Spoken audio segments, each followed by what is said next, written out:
Hello once again, brothers and sisters. You are listening to Lighting the Way Ministries, and I am Sister Mary.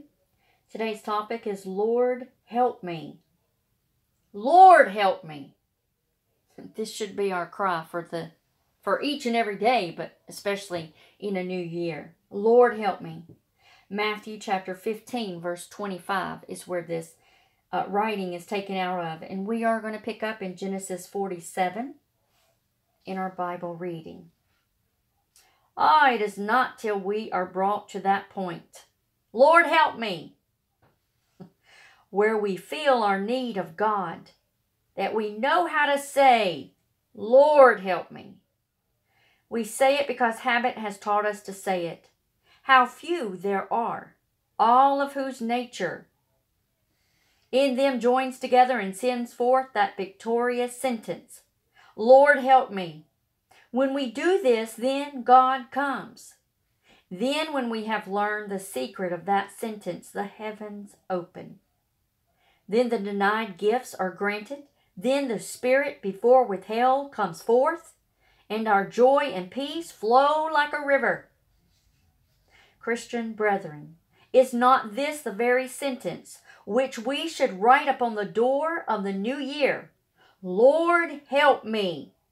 Is not this that which every parent should see going into the portals of his dwellings day to day, inscribed there by him, Lord, help me? Is not this the very prayer which should overlay our business for the year? Lord, help me. And when we rise by and by with the great multitude that have washed their raiment in blood and made it white, then we shall stand in the presence of God and change the phrase in triumph, saying, the Lord hath helped me. Hallelujah. Picking up on our reading, Genesis chapter 47. Then Joseph went and told Pharaoh and said, my father and my brothers, their flocks and their herds, and all that they possess, have come from the land of Canaan, and indeed they are in the land of Goshen. And he took 5 men from among his brothers and presented them to Pharaoh. Then Pharaoh said to his brothers, what is your occupation? And they said to Pharaoh, your servants are shepherds, both we and also our fathers. And they said to Pharaoh, we have come to dwell in the land, because your servants have no pasture for their flock, for the famine is severe in the land of Canaan. Now therefore, please let your servants dwell in the land of Goshen. And then Pharaoh spoke to Joseph, saying, your father and your brothers have come to you. The land of Egypt is before you. Have your father and brothers dwell in the best of the land. Let them dwell in the land of Goshen.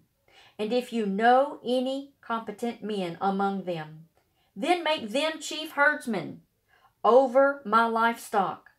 Then Joseph brought in his father Jacob and set him before Pharaoh, and Jacob blessed Pharaoh. Pharaoh said to Jacob, how old are you? And Jacob said to Pharaoh, the days of the years of my pilgrimage are 130 years. Few and evil have been the days of the years of my life, and they have not attained to the days of the years of the life of my fathers in the days of their pilgrimage. So Jacob blessed Pharaoh, and went out from before Pharaoh. And Joseph situated his father and his brothers, and gave them a possession in the land of Egypt, in the best of the land, in the land of Ramesses, as Pharaoh had commanded. Then Joseph provided his father, his brothers, and all his father's household with bread, according to the number in their families. Now there was no bread in all the land, for the famine was very severe, so that the land of Egypt and the land of Canaan languished because of the famine. And Joseph gathered up all the money that was found in the land of Egypt and in the land of Canaan for the grain which they bought. And Joseph brought the money into Pharaoh's house. So when the money failed in the land of Egypt and in the land of Canaan, all the Egyptians came to Joseph and said, give us bread, for why should we die in your presence? For the money has failed. Then Joseph said, give your livestock, and I will give you bread for your livestock. If the money is gone, So they brought their livestock to Joseph, and Joseph gave them bread in exchange for the horses, the flocks, the cattle of the herds, and for the donkeys. Thus he fed them with bread in exchange for all their livestock that year. When that year had ended, they came to him the next year and said to him, "We will not hide from my lord that our money is gone. My lord also has our herds of livestock. There is nothing left in the sight of my lord but our bodies and our lands. Why should we die before your eyes, both we and our land? Buy us and our land for bread, and we and our land will be servants of Pharaoh. Give us seed that we may live and not die, that the land may not be desolate." Then Joseph bought all the land of Egypt for Pharaoh, for every man of the Egyptians sold his field, because the famine was severe upon them. So the land became Pharaoh's. And as for the people, he moved them into the cities, from one end of the borders of Egypt to the other end. Only the land of the priest he did not buy, for the priest had rations allotted to them by Pharaoh, and they ate their rations which Pharaoh gave them. Therefore they did not sell their land. Then Joseph said to the people, "Indeed, I have bought you and your land this day for Pharaoh. Look, here is seed for you, and you shall sow the land. And it shall come to pass in the harvest that you shall give 1/5 to Pharaoh. 4/5 shall be your own, as seed for the field and for food, for those of your households, and as food for your little ones." So they said, "You have saved our lives. Let us find favor in the sight of my Lord, and we shall be Pharaoh's servants." And Joseph made it a law over the land of Egypt to this day, that Pharaoh should have 1/5, except for the land of the priest only, which did not become Pharaoh's. So Israel dwelt in the land of Egypt, in the country of Goshen, and they had possessions there, and grew and multiplied exceedingly. And Jacob lived in the land of Egypt 17 years. So the length of Jacob's life was 147 years. When the time drew near that Israel must die, he called his son Joseph, and said to him, "Now if I have found favor in your sight, please put your hand under my thigh, and deal kindly and truly with me. Please do not bury me in Egypt, but let me lie with my fathers. You shall carry me out of Egypt, and bury me in their burial place." And he said, "I will do as you have said." Then he said, "Swear to me." And he swore to him. So Israel bowed himself on the head of the bed. Chapter 48. Now it came to pass after these things that Joseph was told, "Indeed, your father is sick." And he took with him his 2 sons, Manasseh and Ephraim. And Jacob was told, "Look, your son Joseph is coming to you." And Israel strengthened himself and sat up on his bed. And then Jacob said to Joseph, "God Almighty appeared to me at Luz in the land of Canaan, and blessed me, and said to me, Behold, I will make you fruitful and multiply you, and I will make of you a multitude of people, and give this land to your descendants after you as an everlasting possession. And now your 2 sons, Ephraim and Manasseh, who were born to you in the land of Egypt, before I came to you in Egypt, are mine. As Reuben and Simeon, they shall be mine. Your offspring, whom you begot after them, shall be yours. They will be called by the name of their brothers in their inheritance. But as for me, when I came from Padan, Rachel died beside me in the land of Canaan on the way, when there was but a little distance to go to Ephrath. And I buried her there on the way to Ephrath, that is, Bethlehem. Then Israel saw Joseph's son, and said, Who are these? Joseph said to his father, They are my sons, whom God has given me in this place. And he said, Please bring them to me, and I will bless them. Now the eyes of Israel were dim with age, so that he could not see. Then Joseph brought them near him, and he kissed them, and he embraced them. And Israel said to Joseph, I had not thought to see your face, but in fact God has also shown me your offspring." So Joseph brought them from beside his knees, and he bowed down with his face to the earth. And Joseph took them both, Ephraim with his right hand toward Israel's left hand, and Manasseh with his left hand toward Israel's right hand, and brought them near him.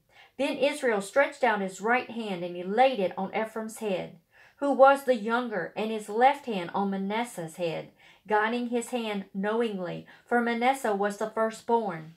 And he blessed Joseph and said, "God, before whom my fathers Abraham and Isaac walked, the God who has fed me all my life, long to this day, the angel who has redeemed me from all evil, bless the lads. Let my name be named upon them, the name of my fathers Abraham and Isaac, and let them grow into a multitude in the midst of the earth."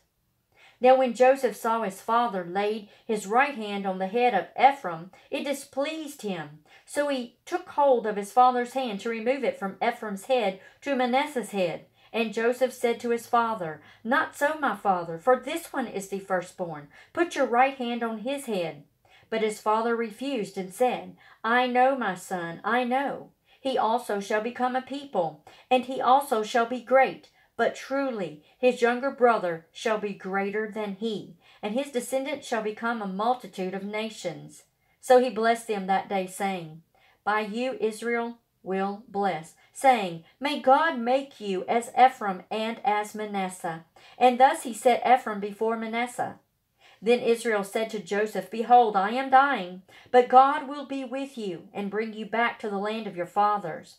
Moreover, I have given to you one portion above your brothers, which I took from the hand of the Amorite with my sword and my bow."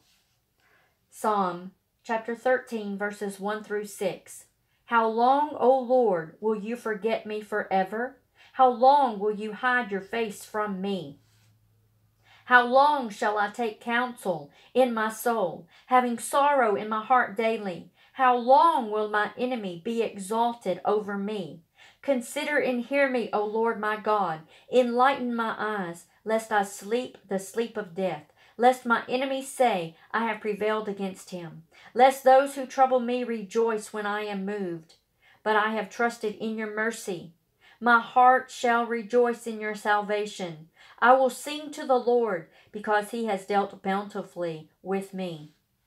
Proverbs chapter 4, verses 18 and 19. But the path of the just is like the shining sun, that shines ever brighter unto the perfect day. The way of the wicked is like darkness. They do not know what makes them stumble. Matthew chapter 15, verses 21 through 39. Then Jesus went out from there and departed to the region of Tyre and Sidon. And behold, a woman of Canaan came from that region and cried out to him, saying, "Have mercy on me, O Lord, Son of David. My daughter is severely demon-possessed." But he answered her not a word. And his disciples came and urged him, saying, "Send her away, for she cries out after us." But he answered and said, "I was not sent except to the lost sheep of the house of Israel." Then she came and worshipped him, saying, "Lord, help me." But he answered and said, "It is not good to take the children's bread and throw it to the little dogs." And she said, "Yes, Lord, yet even the little dogs eat the crumbs which fall from the master's table." Then Jesus answered and said to her, "O woman, great is your faith. Let it be to you as you desire."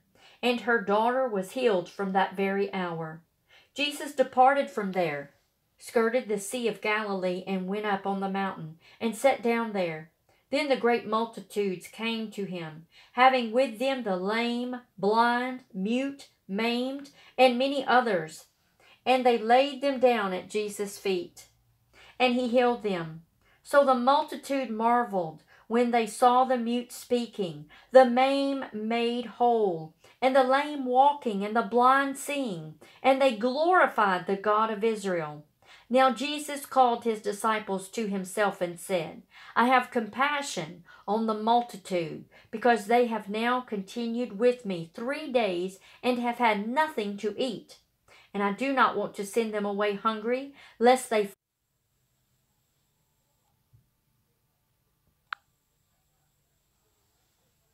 Now Jesus called to his disciples and to himself and said, I have compassion on the multitude, because they have now continued with me 3 days and have had nothing to eat. And I do not want to send them away hungry, lest they faint on the way. Then his disciples said to him, Where could we get enough bread in the wilderness to fill such a great multitude? Then Jesus said to them, How many loaves do you have? And they said, 7, and a few little fish. And so he commanded the multitude to sit down on the ground. And he took the 7 loaves and the fish and gave thanks, broke them, and gave them to his disciples. And the disciples gave to the multitude. So they all ate and were filled. And they took up 7 large baskets full of the fragments that were left. Now those who ate were 4,000 men, besides women and children. And he sent away the multitude, got into the boat, and came to the region of Magdala.